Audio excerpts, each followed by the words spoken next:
You are in an alliance when you are in a state of being joined. Now let me show you the power of that. Ken and Karen May, stand up, please. Randy and Shannon Vega, stand up, please. And I'm not trying to embarrass y'all because I love you, and y'all know that right now. These guys were just like him. Are you hearing what I'm telling you? And there was a time they left the flock for whatever reason. And many of you have done that. Where are they now? They are in the flock that they belong to. Guess what? They don't have a problem, and I don't have a problem. You got a controlling personality when a man will look at people who come back to the flock out the corner of his eye. No, their loyalty is stronger today than it's ever been in their whole life. Talk to me.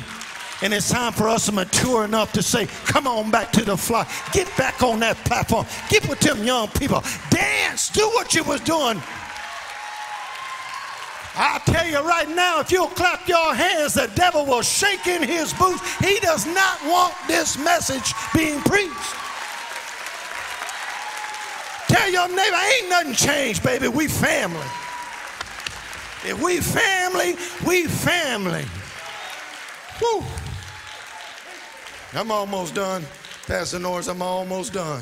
I promise you. So there's nobody more powerful than Jesus. Can I preach this whole word? Don't leave then. Please don't leave, because if you leave when I'm preaching, it hurts my feelings. And I'm insecure. I got an inferiority complex and I suffer. Suffer from intense insecurities. I appreciate it if you did let me finish. I don't want to cry. There's nobody Jesus trusted more than his greatest denier, if that's a word. So when they had dined, Jesus said to Simon Peter, Simon, son of Jonah, do you love me? He said, yes, Lord, you know I love you. He said, feed my lambs. He said to him the second time, do you love me? He said, Lord, you know that I love you. He said, second time, take care of my sheep. Third time, Simon, do you love me? Lord, you know I love you. He said, feed my sheep. First thing he said, feed my lambs, the young, those who have just been born again. Take care of the young. Do you love me? You know I love you. Then take care of my sheep, which means protect them with your life. Now you just denied me 3 times, but I know you are in an alliance with me. I know you are joined to me, and you may be gone for a minute, but I ain't worried about your loyalty, because I love you, Peter. Peter, you love me. And I ain't talking to John, I ain't talking to James, I ain't talking to nobody but you. And I'm telling you, feed my lambs, take care of my sheep, and then feed my sheep. And to feed sheep, you must understand how and where they are in their growth. And somebody said pastoring is easy. Really? You try to take care of a baby, covering everybody and feeding the mature all at one time. And who did Jesus build his church on? Simon Peter. And he said, the gates of hell shall not prevail against this church, because this man knows how to build a church. There's something about a man who has been through denial. When he comes back, he understands denial and he understands loyalty.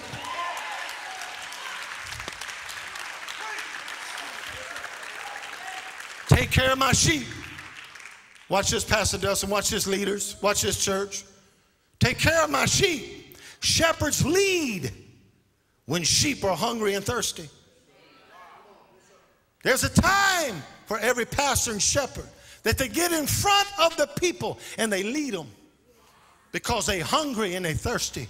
You can't even get up here behind this pulpit and say boo, and they because they want words so much. And Jesus said, blessed are the hungry, for they shall be filled. Y'all hear what I'm telling you? So a shepherd has to lead when the sheep are pressing for new food, for water. You lead them. But a shepherd must also learn to follow when sheep are pregnant. The pace slows down when sheep are pregnant. And you got to get behind them to be sure there's no miscarriage, because if you push them too fast, we're losing lambs. Talk, Bishop. Talk. I'm prophesying to you. There's going to be times you're going to be moving fast because the flock is saying, feed us, give us more water, run, Pastor D.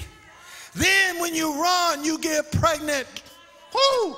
And you start carrying your own personal dreams. And he starts believing for your businesses. He starts believing for your finances. He starts believing for your dream. And he walks behind you, making sure we're not doing too fast. Because if you go too fast, you abort the plan and you abort the dream. And you got to slow things down.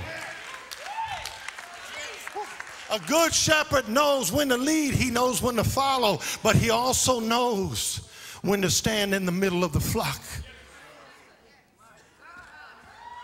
When does a shepherd stand in the middle of the flock, Mike? The only time you get in the middle of the flock, I'm coming to see y'all, Pastor D.